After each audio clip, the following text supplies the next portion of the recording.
Welcome to this week's edition of The Passion of the Digital Artist. And here he is, that passionate Tradigital water tower photographing artist himself, Jeff Mueller.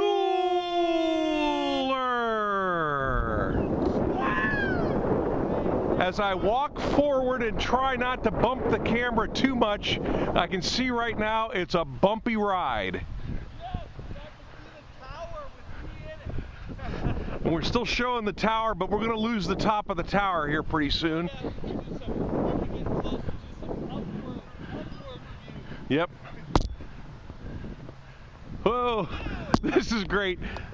All right, folks, technical difficulties. I got to shorten the stand. Now everybody's got a shot of the trees.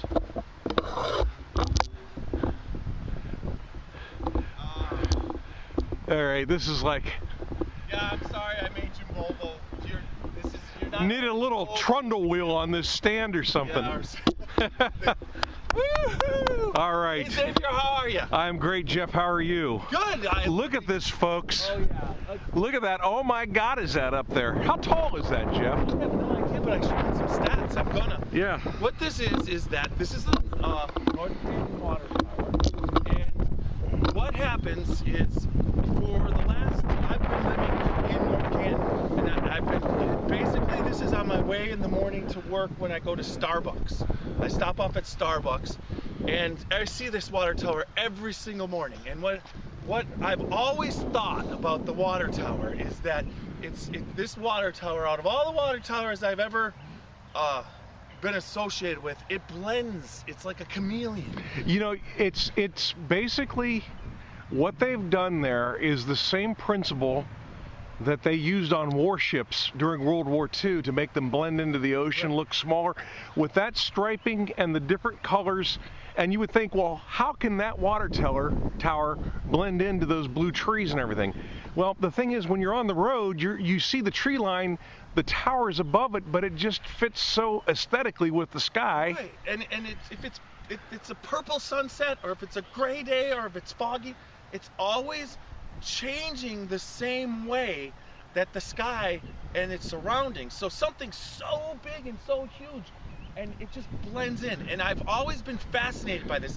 In 11 years, I've seen an amazing amount of sunsets. And now they just finished painting it last fall. I think they were painting it, and so they really got it looking. So I just said, well, I need to do this project. I've always said I want to photograph it. Well, this particular shape is definitely a study in how light affects shape. So my thing is I'm going to photograph it as many times as I can in a year.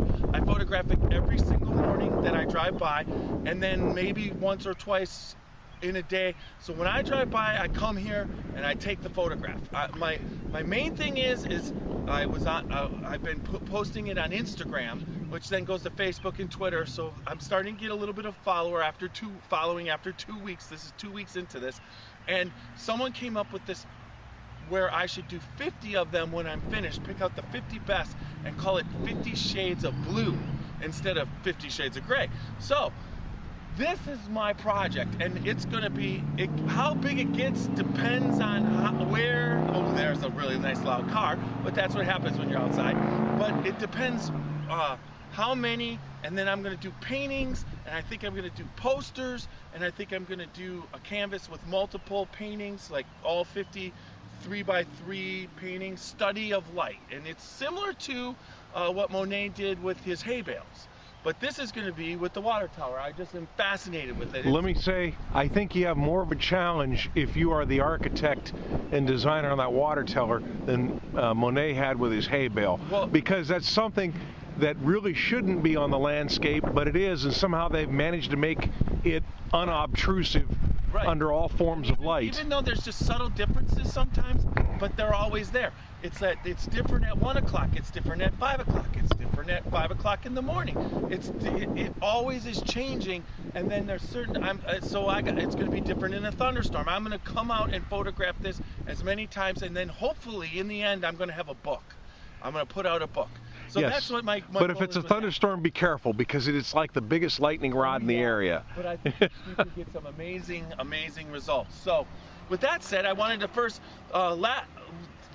what I wanted to do real quick is I wanted to show you what I've been doing, and this will transfer. But I've been getting metal prints printed at Frimage Image. Steve Pitzer and Trisha Pitzer run Frimage Image. They do excellent quality prints. The service and what they do for the fine art industry, they do it for designers, and then they'll do it also for anybody who is looking for high quality metal prints. And I'm gonna quick run over here. While Jeff is doing that, we'll take another shot at the water tower here. Look at that, how dark it looks now with those really dark clouds up there. That is amazing. State of Blue Empire number 5, and I wanted to take it out. Is it all in there? It's all in there now. You can see the high gloss quality of it, and you can just see the thickness, the thickness of the metal. Yes. It's just a beautiful process. The corners, I'm going to go up close on it, Jeff. You can see the reflections that happen and how glossy it is. This is a 30 by 40 that I'm willing to, that I'm going to sign, and the metal prints aren't cheap, but this particular painting, which I'm going to limit to 5, I'm going to offer for $499. The process to do a metal print. Now this particular painting, State of Blue Empire number 5, this painting was done so that I would have it finished into its digital form. Not just the canvas original, where I'm going to do a little bit, but this I wanted to make the most complete finished digital painting I've done so that I could produce these metal prints and sell them to you at a reasonable price. So you can see that, you know, in any office, any apartment, any house, and it's just a gorgeous, beautiful image. So that's what I wanted to cover. It's an awesome piece of artwork, Jeff. Thank you. And Steve and Trish are awesome people. They do a great job. Yes, they do. All right, remember, Frimage Image, folks. But here's Frimage Image. $4.99 signed plus shipping.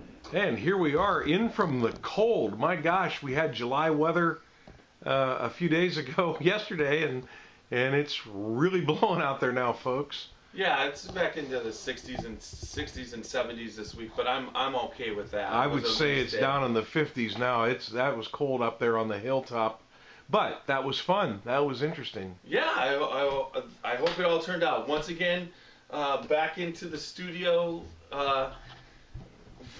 Remember, folks, if you're looking for good quality metal prints, Frimage Image, large format.